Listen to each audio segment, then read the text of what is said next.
the shape of power after control. For centuries, power was something you could point to. It sat in institutions, borders, and titles that signaled who decided and who followed. Control gave power shape, and as long as that shape was visible, the system felt intelligible, even when it failed. London was built around this logic. Authority radiated outward. Influence flowed through defined channels. If something mattered, it passed through recognizable hands. Control was not perfect, but it was legible. Power had edges. To understand why this no longer holds, we have to return to the moment when control stopped scaling. Complexity outgrew hierarchy. Speed outpaced command. Decisions multiplied beyond what any center could contain. Power did not disappear. It deformed. The reveal emerged gradually. Outcomes still occurred, but no single actor shaped them alone. Authority surfaced briefly, then dissolved. Influence assembled around moments rather than offices. Power stopped looking like a structure and started behaving like a pattern. London felt this transformation deeply. The city remained influential, but its influence no longer resembled control. It could not direct outcomes, only shape conditions. It could not command movement, only frame expectations. Power passed through London, but rarely stayed. This new shape was harder to recognize. It had no center, no boundary, no single voice. It formed through alignment, timing, and shared belief. It emerged when conditions allowed it, and vanished when they changed. Participants struggled to describe it. Was power weaker or simply different? Was control lost or replaced by something more fluid? The old language no longer fit. Power still mattered, but it no longer obeyed familiar geometry. London was now operating inside a system where power could not be drawn on a map. And once control was gone for good, the final question became unavoidable. If power no longer has a center, what shape does it take now? As control dissolved, power in London's financial world began revealing its new geometry. It did not concentrate. It did not radiate. It pulsed, appearing where conditions aligned, disappearing when they broke apart. Power became episodic rather than permanent. This altered how influence was exercised. No one held power continuously.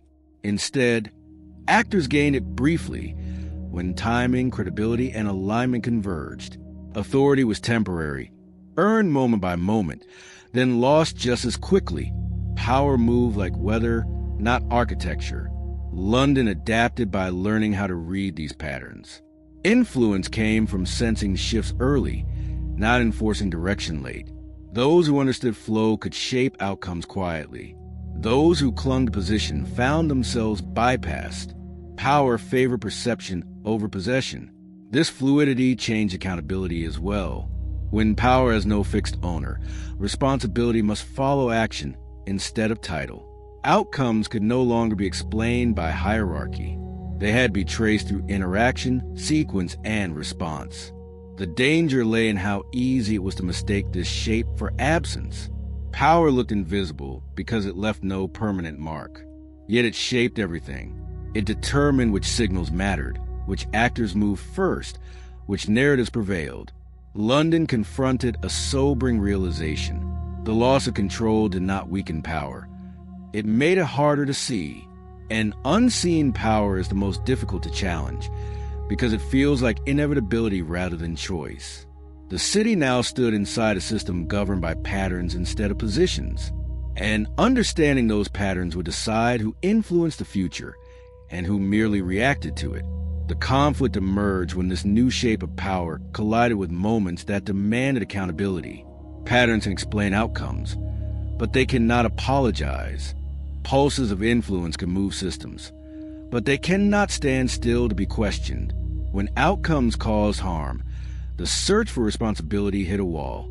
There was no office to investigate, no authority to summon. Power had acted through alignment, timing, and reaction. By the time consequences appeared, influence had already moved on. London felt this tension sharply.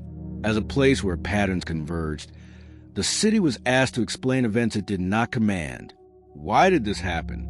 Who shaped this outcome? The answers were structural, not personal, and that frustrated anyone seeking redress. Institutions struggled to respond. Frameworks built for a permanent authority could not address episodic power. Accountability mechanisms expected continuity. Power now existed in moments. It appeared, acted, and vanished before oversight could engage. The danger deepened as frustration turned into distrust. If no one could be held responsible, power began to feel illegitimate. Outcomes felt imposed by forces beyond challenge. The system risked being perceived as ungovernable, not because it lacked rules, but because its power could not be located. The breaking moment came when public confidence wavered decisively. People no longer asked who was in charge. They asked whether anyone was. The invisibility of power began eroding belief in fairness itself. London confronted a stark truth. A system governed by patterns must still answer people. If power cannot be named, it will be rejected. Legitimacy requires more than effectiveness. It requires explanation and responsibility. The city now faced its final test. Could a world without control still produce accountability? Or would power, shapeless and unseen, eventually tear trust apart? The resolution came when London accepted that power no longer needed a center, but accountability still needed a voice. The city stopped searching for who controlled outcomes and began focusing on how outcomes could be explained, traced, and answered for. New approaches emerged that followed power's movement instead of chasing its location. Responsibility was attached to influence at the moment it appeared. Decisions were documented as they formed. Patterns were made visible. Power no longer vanished without leaving a record. This did not restore control. It restored legitimacy. People did not need a ruler. They needed understanding. They needed to know how outcomes happened, who shaped them, and why certain paths were chosen over others. Meaning became the bridge between power and trust. London's final transformation was subtle but profound. The city became less about directing finance and more about interpreting it, a place where complex forces could be named, explained, and made accountable, even when no single authority commanded them. The shape of power after control was not empty. It was relational, temporal, traceable. Power moved, but it left footprints. And in a world where control is gone for good, those footprints are what allow systems to remain legitimate, stable, and human. So what do you think?